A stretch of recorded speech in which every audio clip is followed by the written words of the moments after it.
நீங்கள் பார்த்து கொண்டு இருப்பது உங்கள் குங்குமம் ரிவ்யூ. சரி வாங்க வீடியோக்குள்ள போய் என்ன நடக்க போகுது அப்படின்னு சொல்லிட்டு பாத்தீங்களா, கரெக்டா நம்ம இலக்கியா இருக்காங்களா, அவங்க இருந்து எப்படியாவது ரேவதியோட புள்ள கௌதம்ன்ற விஷயத்த கௌதம் கிட்ட எப்படி சொல்றது, கௌதம் ஒருவேளை இதை தப்பா புரிஞ்சுக்கிட்டு நம்மளை விட்டு விலகி போனா நம்ம என்ன பண்றது, என்ன பண்ணலாம், ஏது பண்ணலாம்னு சொல்லிட்டு புரியாம குழப்பத்துல குழம்பி போயிட்டு இருக்காங்க. இந்த மாதிரி ஒரு தருணத்துல என்ன பண்ண போறாரு, அவரோட அடுத்த நடவடிக்கை என்னவா இருக்கும் அப்படின்னு சொல்லிட்டு பல கட்ட விஷயத்துல நம்மளுக்கு யோசிக்க தோணுதுங்க. ஏன்னா எதையும் நம்ம சாதாரணமா எடுத்துக்க முடியாது. எந்த நேரத்துல என்ன நடக்குன்னு சொல்லிட்டு யாருக்கு தெரியும் சொல்லுங்க பார்க்கலாம். அந்த கடவுளோட அருள் இருக்கிறதுனால நம்ம இலக்கியம் நம்ம கௌதமுக்கு கிடைச்சாங்க ஒரு அற்புத விளக்கு மாதிரி. அதே மாதிரி எல்லா டைமும் அமையுமான்னு சொல்லிட்டு பாத்தீங்கன்னா கண்டிப்பா வாய்ப்பு இல்லைங்க. எல்லா டைமும் அதே மாதிரி அமைஞ்சிட்டா கடவுள் எதுக்கு, அந்த ஆண்டவன் எதுக்கு, இவங்க எதுக்கு? அதனால எது வேணாலும் நடக்கலாம். அதனால பொறுமையா இருந்து பார்த்தாதான் எல்லாத்துக்கும் ஒரு தீர்வு கிடைக்கும். சரி, இப்படியெல்லாம் ஒரு பக்கம் நடந்துன்னு இருக்கு. அதே சமயத்துல மறுபக்கம் என்ன நடக்க போகுது அப்படின்னு சொல்லிட்டு பாத்தீங்கன்னா கரெக்டா நம்ம அஞ்சலி இருக்காங்களே, அவங்க இருந்து என்ன பண்ணுறாங்க அப்படின்னு சொல்லிட்டு பார்த்தீங்கன்னா, டேய் நீங்கள்லாம் சும்மா விட்டா வேலைக்கு ஆக மாட்டீங்க, இதை எப்படியாவது நான் கோர்ட் வரையும் இழுத்து ஆகணும், என் கழுத்தில் என்ன தாலி இருக்குல்ல, நீங்கள் என்ன கோர்ட்டில் போய் ஆர்டர் வாங்கல, அதனால் எப்படியாவது இதை நான் கேஸை வெட்ட ஒரு பக்கம் சொத்து அடிக்க போகிறேன், இல்லைன்னா திரும்ப கார்த்திகோட சேரணும், இது ரெண்டுத்தில் ஏதான ஒரு விஷயம் நடக்கலை அவ்வளோதான் அப்படின்னு சொல்லிட்டு ஒரு பிளான் போட்டுன்னு இருக்காங்க. ஆனால் என்ன நடக்க போகுது, ஏது நடக்க போகுதுன்னு சொல்லிட்டு தெரியலிங்க. ரொம்பவே சுவாரஸ்யமாகவும் ஒரு பக்கம் குழப்பமாகவும் திக் நிமிடங்கள் மாதிரி போயின்னு இருக்கு. பார்ப்போம் என்னென்ன நடக்க போகுது, ஏது நடக்க போகுதுன்னு சொல்லிட்டு. சரி, இப்படியெல்லாம் ஒரு தருணம் போயின்னு இருக்க. மறுபக்கம் என்ன நடக்குதுன்னு சொல்லிட்டு பார்த்தீங்கன்னா கரெக்டாக நம்ம தலைவன் அது கௌதம் இருக்கார்ல, அவர் ஆஃபீஸுக்கு போயிட்டு வரேன் இலக்கியா அப்படின்னு சொல்லிட்டு போகிறாங்க. அந்த சமயத்தில் கௌதம் உங்களோட அம்மா அப்படின்ற மாதிரி பேச வராங்க. என்னாச்சு ஜானுக்கு அப்படின்னு சொல்லிட்டு கேட்குறாங்க. ஒன்றும் இல்லை, சும்மா தான் கூட்டாங்க, போயிட்டு வாங்க.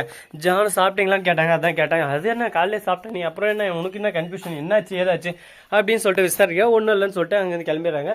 ஒரு பக்கம் குழப்பத்தோடையும் ஒரு பக்கம் தயக்கத்தோடையுமே நம்ம கௌதம் கம்பெனி கிளம்புறா. இலக்கிய அந்த மாதிரியெல்லாம் பண்ண மாட்டாளே, அவளுக்கு ஏதோ ஒரு கன்ஃபியூஷன் இருக்கு, ஏதோ ஒரு குழப்பம் இருக்கு, என்னவா இருக்கும் ஏதுவா இருக்கும் அப்படின்னு சொல்லிட்டு தீவிரமா யோசிக்க ஆரம்பிக்கிறாங்க. யோசிக்கிறதோட மட்டும் இல்லாமல் அந்த சிந்தனையில் வந்து வந்து போன அந்த மாதிரி ஒரு மியூசிக்கை போட்டு விடுறாங்க.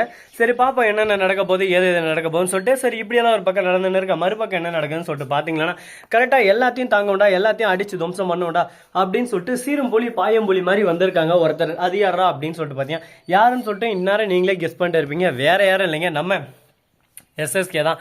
அவன் எதுக்கிட்டா திரும்ப வந்திருக்கான் அப்படின்னு சொல்லிட்டு பார்த்தீங்கன்னா இப்போ அஞ்சலிருந்து இவங்களுக்கு எதிராக பிரச்சனை பண்ணுறது தெரிய வருது. உடனே சரி அஞ்சலிக்கு சப்போர்ட்டை போடுவோம், அஞ்சலி எப்படி இருந்தாலும் நம்மளுக்கு யூஸ் ஆகும்னு சொல்லிட்டு வச்சிருந்தோம். அதே மாதிரி இப்போ யூஸ் ஆக போகிறா, அவளுக்கு சப்போர்ட்டை போட்டு அஞ்சலி ஒரு பக்கம் மேலும் ஏற்றிடுவோம். அஞ்சலி கிட்ட பேச, அப்பா மனசுக்குள்ள டே கம்னாட்டி, நான் இந்த மாதிரி பண்ணுறதுனால நீ எங்கிட்ட பேச நல்லாவே தெரியுது, இருந்தாலும் இப்போ உன்னை வச்சே உன்னோட ஆட்டத்தை முடிக்க போகிறேன், இத்தனை நாள் என்ன நீ பகடக்காயை யூஸ் பண்ணுதா, இனிமேல் நீ தாண்டா என்னோட பகடக்காய் அப்படின்னு சொல்லிட்டு மனசுக்குள்ள நினச்சினா, அப்பா அப்படி இப்படி இல்லைப்பா அப்படின்னு சொல்லிட்டு மேலே பர்ஃபார்மன்ஸ் பண்ண ஆரம்பிக்கிறாங்க. இந்த பர்ஃபார்மன்ஸ் பருப்பு இதெல்லாம் எவ்வளோ நேரத்துக்கு போக போகுது, எங்கே போய் முடிய போகுதுன்னு சொல்லிட்டு தெரியலிங்க. ஆனால் கொஞ்சம் சுவாரஸ்யமாக தான் போயின்னு இருக்கு. பாப்பா மேலே எதனா பிரச்சனை வருமா வராதா, இப்படியே முடிஞ்சு போயிருமா அப்படின்னு சொல்லிட்டு பொறுத்து பார்த்தா தெரிய போகுது. அது மட்டும் இல்லாமல் உங்களுக்கு இன்னொரு இன்ட்ரெஸ்டிங்கான ஒரு விஷயம் சொல்லணும்னு சொல்லிட்டு நான் ரொம்ப நாளாக காத்துன்னு இருக்கேங்க. அப்படி என்னடான்னு சொல்லிட்டு பார்த்தீங்கன்னா அது வேற எதுவும் இல்லைங்க. நம்ம சேனலை சப்ஸ்கிரைப் பண்ண நண்பர்கள் சப்ஸ்கிரைப் பண்ணுங்க, லைக் பண்ணுங்க, ஷேர் பண்ணுங்க, டிண்டிங் பெல்லை தட்டி விட்டு போங்க.